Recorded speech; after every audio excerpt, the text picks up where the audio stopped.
Hello students, welcome once again to this channel, ICSE Geography.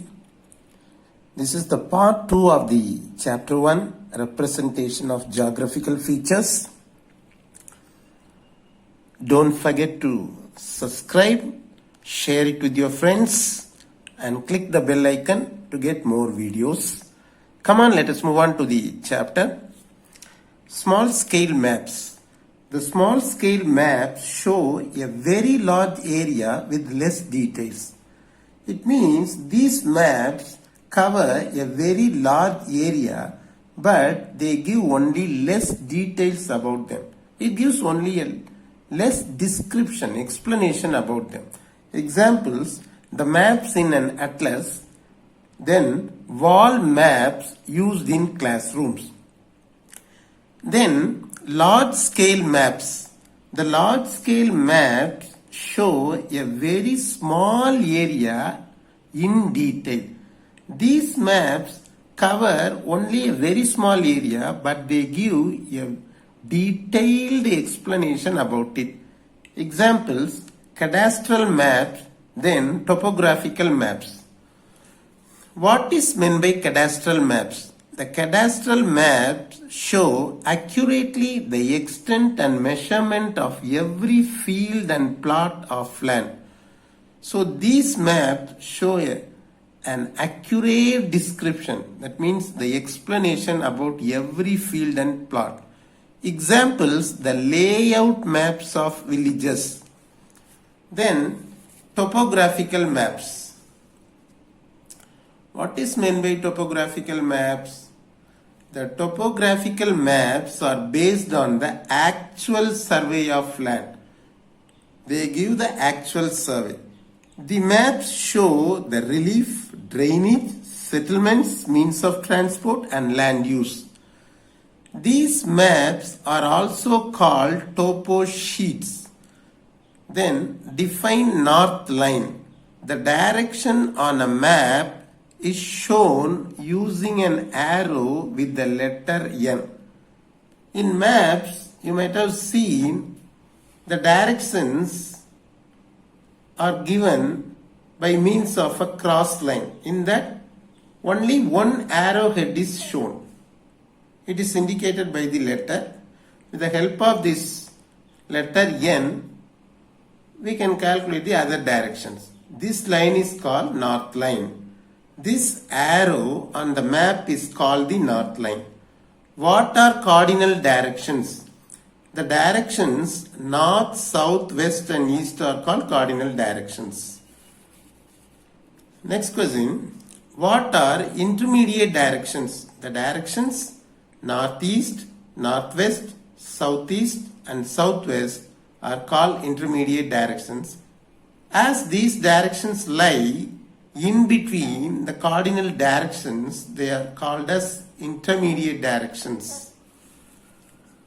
What are the ways by which we can find directions? Number 1, by facing the sun.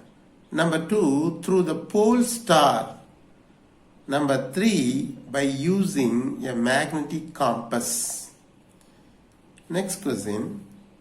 How can we find direction by facing the sun? The sun rises in the east and sets in the west. If we stand facing the sun in the morning, then we face the east.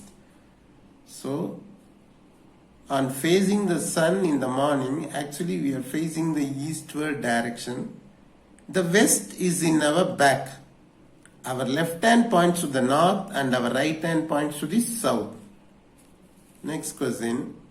How can we find direction by using a magnetic compass?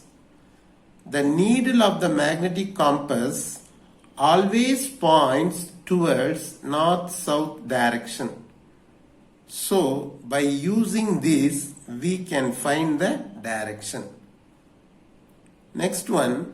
Magnetic compass is also called as the mariner's compass. These magnetic compasses are used by the mariners. I mean the people who travel by ships to find the exact direction in which they are moving towards. So these compasses are also known as Mariner's compasses. Come on, let us move on to the next question. Define bearing. The bearing is an angle formed between the north line and the line joining the two given points. Now have a look at the diagram over here. Here I have located two places. This one represents Bangalore and this one is Chennai. Now this line joins these two places.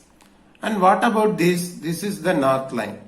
So here there is an angle formed at the intersection of this north line and the line joining these two places. So here comes an angle. This angle is called bearing.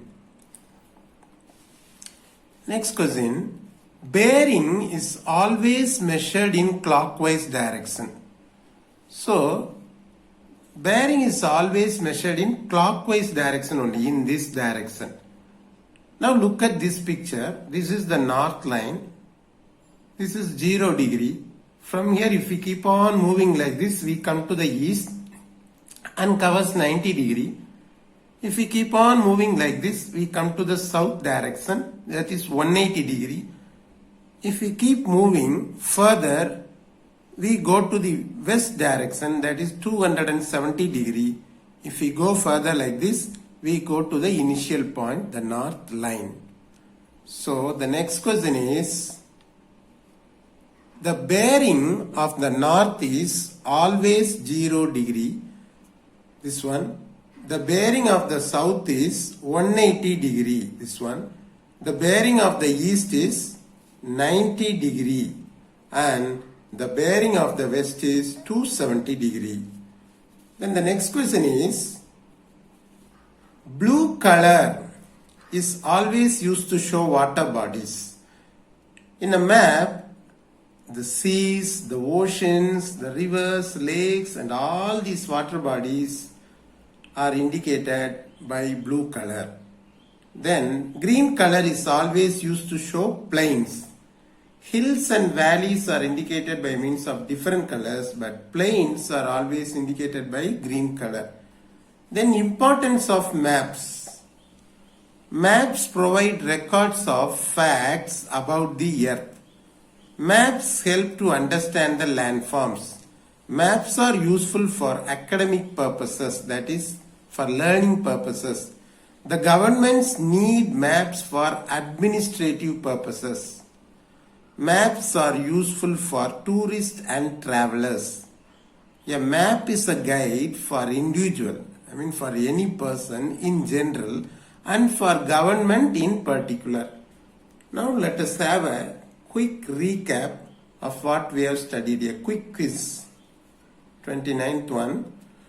The cadastral map is an example of dash scale map. The answer is large scale map. How many cardinal directions are there? Name them. There are 4 cardinal directions and they are north, south, east and west. The magnetic compass is also called the Mariner's compass. True or false? It is true. On a map, the conventional sign, not SIGN, and symbol TO shows a dash. The symbol TO shows a telegraph office. The next one is wrongly typed, so leave it out. And 30th one, define plan or layout plan. An accurate map of a very small area like that of a house or a building is called a plan or a layout plan. Then the next question is, define source. The place from where a river originates is called its source. The place from where a river forms is called its source. What is the source of a river? The source of a river is a spring, a lake or a glacier. Many of the Himalayan rivers are formed from glaciers in the Himalayan mountains. Define mouth. The place where a river joins a lake, a sea or an ocean is called its mouth. So with this video has come to an end. With the rest of the question, let us meet in the next video. Like, share and comment and subscribe our channel and click the bell button for more videos. Thank you.